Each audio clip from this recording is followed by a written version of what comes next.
We had good energy today. I thought it was once again a little warm out there, but we had good energy, good juice. Guys competed really hard. We got some more reps with our ones, twos, and threes kind of together, where we've been mostly working ones and twos, but we got a lot of two deep guys, a little extra work today, and our ones got work, but we got the second guys and the third guys a lot more work trying to develop some more depth to get some good on good. We picked out some things we needed to work on and some areas of concern and areas we need to improve, and we tried to work on those. Specific situational football, and then we did a lot of fundamental work. We'll go back tomorrow and Thursday a little more physical. Whether it's explicit or not, do you guys take this time, especially since you got 2 bye weeks, and maybe introduce some things that you're going to see kind of down the road from other things? Yeah, we did today. We had 3 periods of what we call teach work, and we did 3 or 4 periods against each other, and then we did 3 or 4 periods separate, where we pick out something that not one team does. We don't go work on team X. We just go work on things that teams do that we don't do. So we get exposure to, it might be empty, it might be whatever, 3-back runs. We just pick out something that we're going to see in the future and work on. So we're trying to do that right now. What do you feel like you have to work the most on right now, Coach? Blocking, tackling, ability to not give up explosive plays, affect the quarterback, get on the perimeter offensively, get the ball to our playmakers. A lot of things, but that's what practice is for. So we're trying to help our guys. There's a lot of things that we need to work on, and you can't do them all every day. So we try to target a few things that we need to improve on for the upcoming games. You said after the game that you didn't let Jake do what he does best, which is. I didn't say that. I think you misquoted. What I said was that we didn't get the call to him fast enough so that he could do what he does best. And it came out that we didn't let him do what he does best. We didn't get the call to him fast enough. So we got to do a better job of getting the call to him so he can do that. Because when you're down on the play clock, it doesn't give him enough time to do that.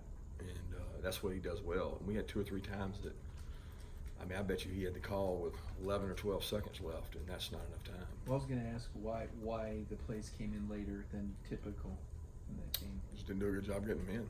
It's not like we're by design. 2 of them, they got in there early enough. Just the communication was crossed up between the signal and the formation, and he fixed it. Like I said after the game, he makes things that are wrong right, and he fixed them. But when you add that time in to the time the play was signaled in, it doesn't leave a lot of time on the play clock. Kirby, there was some question that some folks had about whether Notre Dame players faked a couple injuries in that game. Do you think they did, and how common is that in college football, do you think? Number one, in my opinion, does not matter whether I think they did or they didn't. It has no bearing whatsoever. So I don't think I even need to answer that question. But whether it goes on in college football or not, sure, I think it goes on. One of the competitions I would assume there is at punter. Can you talk about who is competing with Jake at punter, and is that a position that you're taking a hard look at? Sure. We got 2 or 3 guys out there. Rube Wright's punting, competing with him. We've got a young man from Savannah that does a great job, Chumley, that's competing with him and punting. They haven't outpunted him in practice, and they haven't outpunted him in games or scrimmages up until Saturday. He was really hitting a lot of bombs, and he didn't hit 2 good punts. He knows it. And we had other guys out there punting today, so we'll continue the competition just like we will at every position. You look back at the game, felt like, and then maybe you're wrong on this, but it certainly seemed like you guys were a little quicker with the passing game, getting the ball out fast early on. Did you guys have something in mind with trying to do that, or was that just the way the coverage dictated how you did it with the screens and stuff like that? I don't think we ran any screens. The only screen we ran, they tackles for a 2-yard loss. So that was not a good deal. I think you may be talking about the RPOs, but those weren't screens. There's a couple of those early on that were nice and effective. There was a couple things they showed us that spooked you away from those later, and a couple of those were really tight throws that they started taking away, and they did a nice job of that. But the RPO game is something we've had. Jake does a good job with. We always have it. It's nice, but it's not always there. The RPOs can be taken away with leverage and press, and it's not really who we are. We can do it, but it's not who we are. And the ability to do that helps us, and it helped us those early plays in the game. But they can do things coverage-wise that spook you with guys closing and jumping in windows where you don't want him throwing it. in terms of injuries? Do you have any updates on Eric, Solomon, Tyson, David? Eric was not able to go today. We think he's going to be fine, but he was a little sore. He jogged yesterday and he ran today, but he wasn't able to practice. Tyson is working out, training, running, but not able to practice. Who's the other one? Solomon. Yeah, Solomon didn't practice today, and he'll be day to day. We think he'll be fine, but he wasn't able to go today. And David Marshall. Yeah, David's had his foot injuries bothered him all year. I mean, he's gone. He's played. I think he played 10, 11 snaps the other game, but it continuously bothers him. So we're trying to help him out with that and relieve him a little bit this week and get him back next week. Tyreek Stevenson was a guy you were very high on in the spring. Was he just not ready, and you went with McGee? Can you talk about that personnel? Just McGee practiced all week, did a really good job. Tyreek McGee's played corner in several games. You know, he played against Missouri a couple years ago. He played against Georgia Tech. He understands our overall system probably a little bit better right now. Tyreek Stevenson is extremely talented and is a really big physical matchup guy. And as he develops and works and learns the defense, he's going to be a really good player. And he's close. I mean, he's one of those guys that's competing for the job. Tyreek, we felt like would understand the coverages and know it, and we had one corner out there that had never really started already on one side, and we didn't really want to have two of them out there at the time. Kirby with Kio's Jackson, how are you guys kind of managing his workload in practice with a hand injury, and kind of do you think at all or consider that he had an injury to that same hand back to school? No, he's doing everything. I mean, he did everything today. He's been practicing every day doing everything. He just has a club on. So I mean, he practiced every rep today. He just has a big club on. So he does everything that we ask him to do. He stays in shape, catches punts. He caught balls today, just catching them with one hand in the club. You alluded the other night on the 4th and 1 call. It's the life you lead. When it comes to the calls that are easiest to second guess, that, the fake punt against Alabama, fake field goal, what is it like to be in that moment, making that call, and do you second guess yourself? Oh, we quality control everything. I mean, we go through, that call's unique because we had eternity. I mean, we had a review. So it wasn't like most of those calls are split second where you've already made the decision. I mean, we talked for probably 30 minutes before the game on what we would do on 4th and 1 or 3rd and 1 on the goal line. What are our top plays? And then we talked for another 30 minutes of what are our top plays on 4th and 1, 4th and 2 out in the field. And we go through that. What is their short yardage defense? What do they do? All that's been talked about so that when that time comes, the decision's already made and I already know what I'm going to do. The only thing that affects that is the ebb and flow of the game. You know, how are you playing defensively? How are you playing offensively? Is it a high-scoring game? Is it a low-scoring game? How many opportunities are they going to get to score? So that's the only thing that would affect that decision other than what you've decided before the game. So we spend a lot of time on that. I meet with the offense about short yards and goal line every week to figure out what we think's good, what we don't think is good, how we feel about our short yardage plan. And guess what you say most of the time? I feel really good about it, right? Because you're optimistic. But you get in the game and you get the ebb and flow and you decide how you think you're going to play those situations. And we did that. We talked about it over headphones. What can you do against the teams that slant like that, the quicker teams that are taking advantage of your size and moving quick into those, slanting into those gaps and short yards? Oh, that affects them. I mean, because when you move, you get washed. So, I mean, slanting and angling is like rolling the dice a little bit. You know, it's just, I've seen a lot of slant and angle teams that got mashed, you know, by us. It usually works early and it usually wears out later. And that's kind of what took effect. I mean, we were much more capable of running the ball as the game transpired than as the game started. And I think if you look over the history of our program, that's been the case. We're more efficient running the ball later in the game. Look at the star position. It seems like it's so important to your defense. I know they all are, but you know, you guys go from kind of being a little bit deficient at that position, but putting linebackers over there and all that stuff for the past couple of years to now you've got Divide and Mark do different things, different scenarios. How much does that open things up for you to kind of be able to play matchups like that with two guys who can do so much for you there? Well, they're really similar. There's not a lot of difference. It's not like, you know, one of them's 220 and one of them's 180. I mean, they're both right at 200 pounds. They're both good athletes. They're both very sharp.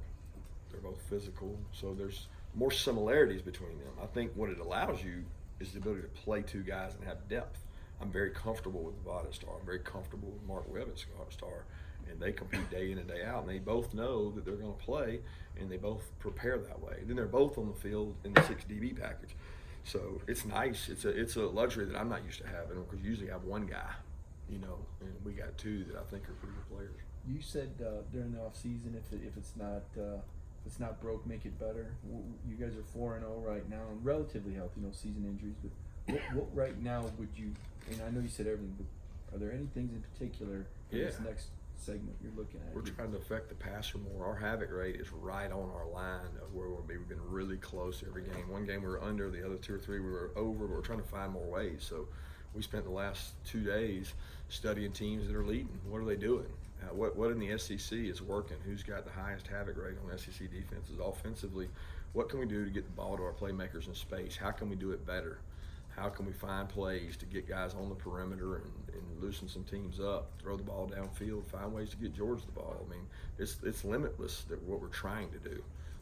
But those are the central focus is protect Jake, let him throw the ball vertical, and let us spread the ball out some and loosen people up. We know our strength is running the ball, but you know, sometimes teams do everything they can to take that away, and you got to have answers. Speaking of George, there were a couple plays the other night where you guys ran the ball and he just manhandled his defender blocking for the running back. What do you think of the overall blocking from your receiver group so far this year? It's been good. Now, I'll say this. If you're talking about just perimeter blocking, I'm going to include tight ends and wideouts. We probably tied the other night because we didn't win that battle. They whipped us in some spots where we had won the other 3. And give them a lot of credit when it came to perimeter blocking. I thought their number 6 did an awesome job. He's a great football player, and we didn't kick their butt. Now, George did have some good blocks. I'll agree with you there, but it's a hole on the perimeter. It wasn't a total dominant like we've taken pride in, and we got to continue to do that to be really good, because if you want to run the ball on the perimeter, you got to block on the perimeter. Kirby, was Amir kind of like Blaylock against Vanderbilt, in that you just couldn't get him in, or opportunity to rise?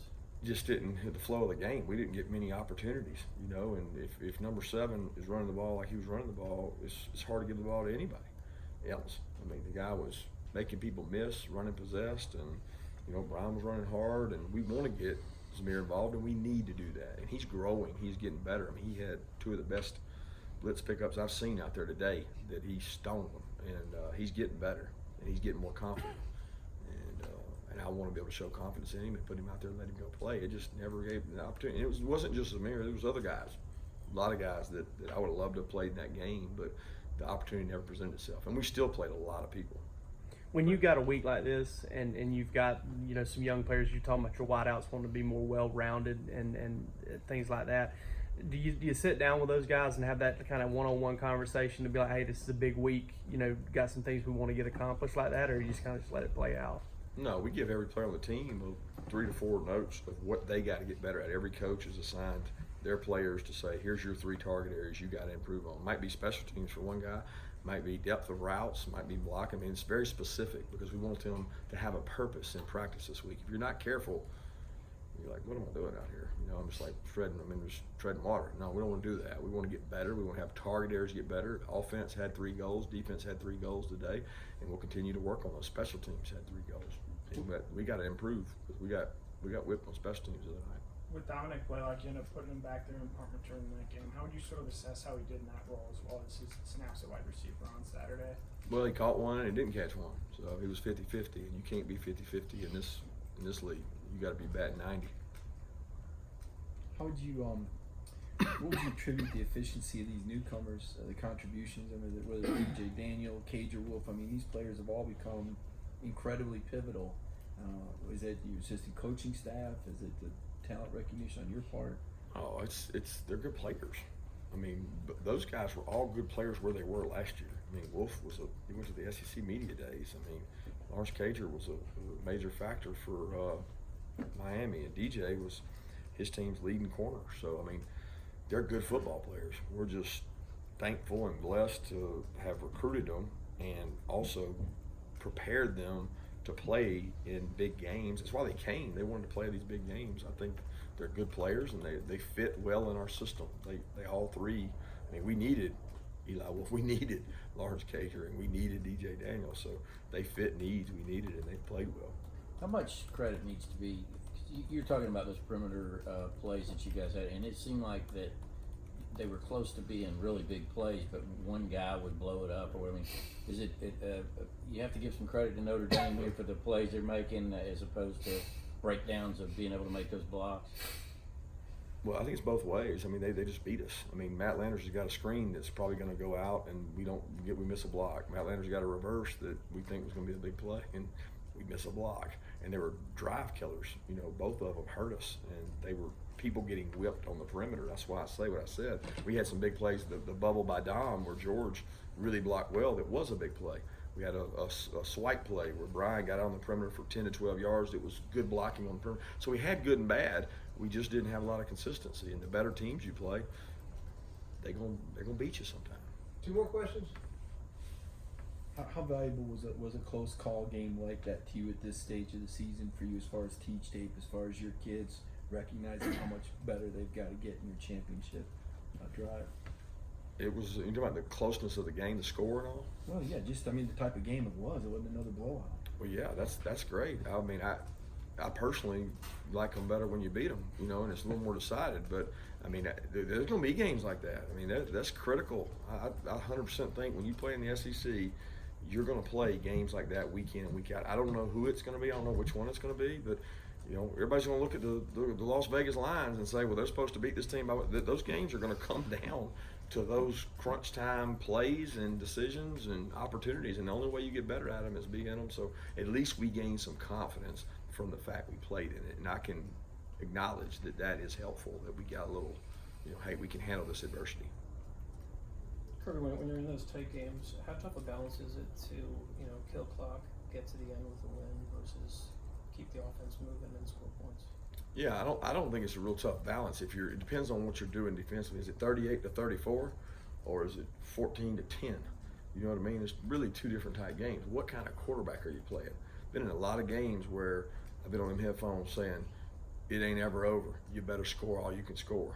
You know what I mean? Then I've been in those games before where, you know, like the Auburn one here a couple years ago, that, I don't know, 2 years ago or something. I mean, it was, neither team could really do anything. And it was a matter of, I'm playing to win this game and not have a defense screw it up. So I think you have both those, and you got to go with the flow of the game.